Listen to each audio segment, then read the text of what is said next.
प्रश्नावली 7.3 का जो दूसरा प्रश्न है, एडी एक समद्विबाहु त्रिभुज एबीसी का एक शीर्ष लंब है। ये चित्र हमने अभी बना लिया कि सबसे पहले क्या करेंगे, एक समद्विबाहु त्रिभुज एबीसी और शीर्ष ए से सामने की भुजा पे डाला गया लंब कहलाता है शीर्ष लंब। ठीक है, इस त्रिभुज में क्या है, ए बी और ए सी बराबर हैं, तो दोनों में एक डैश सिंगल डैश बना दो ताकि पता चल जाए दोनों सेम है। हमें सिद्ध करना है एडी रेखाखंड बीसी को समद्विभाजित करता है। समद्विभाजित का मतलब है दो बराबर भागों में बांटना।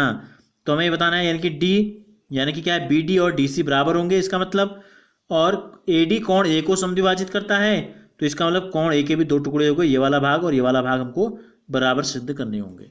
तो सबसे पहले क्या करते हैं, जो चीज प्रश्न में दी गई है, क्या दिया गया है, एक समद्विबाहु त्रिभुज, नाम क्या है एबीसी, जिसकी भुजाएं कौन कौन सी हैं, जिसमें भुजा ए बी और ए सी क्या है, बराबर हैं। ठीक हो गया। और एडी क्या है, देखो लंब है किस पे, बीसी पर। इतनी चीजें हमको दी गई हैं। हमें सिद्ध क्या करना है, दो चीजें हमें सिद्ध करनी है। सिद्ध करना है, देखो पहली चीज हमसे कही गई है कि जो ये भुजा है ए से डी तक जो लाइन आई है, इसने बीसी के दो बराबर टुकड़े कर दिए। देखो समद्विभाजित करती है, तो दो बराबर टुकड़े का मतलब क्या है, दो बराबर टुकड़े यहां हमको जो चित्र में दिख रहे हैं, एक बी डी है और एक सी डी है। तो बी डी बराबर, चलो एक डी सी हो गया, डी से सी तक की दूरी, और डी से बी तक की दूरी लिख लेते हैं, इस प्रकार से लिख लेते हैं। एक तो हमें ये सिद्ध करना है। दूसरा हमें सिद्ध करना है एडी कोण ए को समद्विभाजित करता है। ये ए से लेकर डी तक जो रेखा आई है, इस पूरे कोण ए के दो बराबर भाग करती है। जैसे मैंने कल भी आपको बताया था, अगर ये 60 अंश का कोण है तो दो बराबर भाग का मतलब क्या होगा, दोनों 30 के हो जाएंगे। तो यानी कि ये कोण और ये कोण बराबर है। इस कोण को क्या कह सकते हैं हम, बी से शुरू हुआ ए से डी तक गया तो कोण बी ए डी कह सकते हैं, बराबर सी से शुरू हुआ ए से डी तक गया तो कोण सी ए डी कह सकते हैं। ये दो चीजें हमें बराबर सिद्ध करनी है।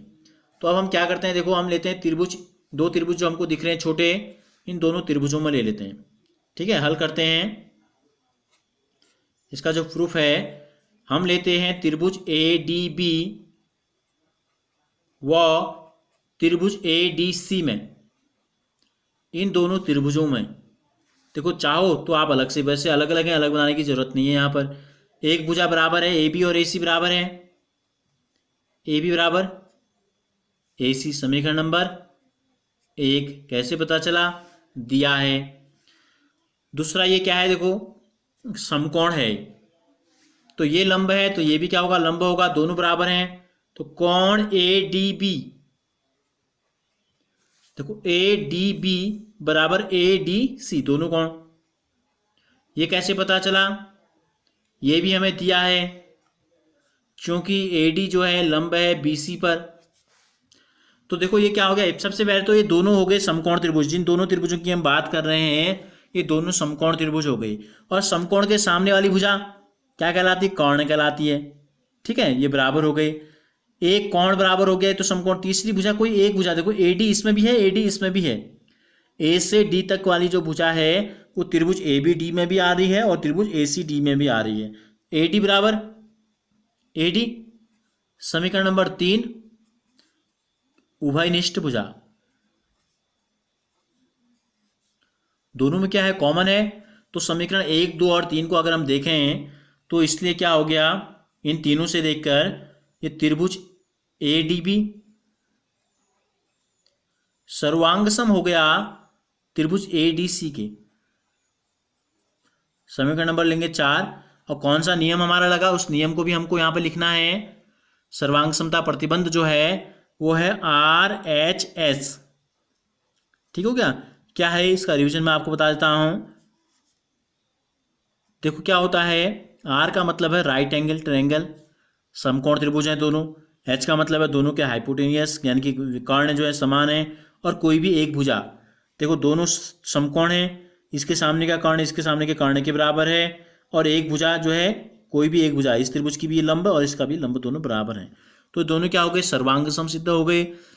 कितनी चीजों से पता चला, 3 अंगों से हमको पता चल गया कि 6 के 6 अंग बराबर हैं। तो बाकी के 3 कौन से अंग बचे, बी डी बराबर डी सी। समीकरण नंबर 5, देखो ये हमने यहां लिखा भी है, बी डी बराबर डी सी, ये दोनों बराबर सिद्ध हो गई। तो इससे क्या निष्कर्ष निकला? इससे निष्कर्ष निकला, इसलिए यहां पर से एक तो लिख देंगे सीपीसीटी, सर्वांग सम त्रिभुजों के संगत भाग। अब ये दोनों बराबर हैं, तो इसका मतलब ये है कि एडी जो है भुजा बीसी को समद्विभाजित करती है, बीसी को समद्विभाजित करती या करता है। पहली चीज हमारी प्रूफ हो गई। दूसरा देखो, ये कोण इस कोण के बराबर हो जाएगा और ये छोटा कोण इस छोटे कोण के बराबर हो जाएगा। इस कोण को क्या नाम देंगे हम? बी ए डी, और इस कोण को नाम दे देंगे सी ए डी। तो लिख देंगे कोण बी ए डी बराबर सी ए डी।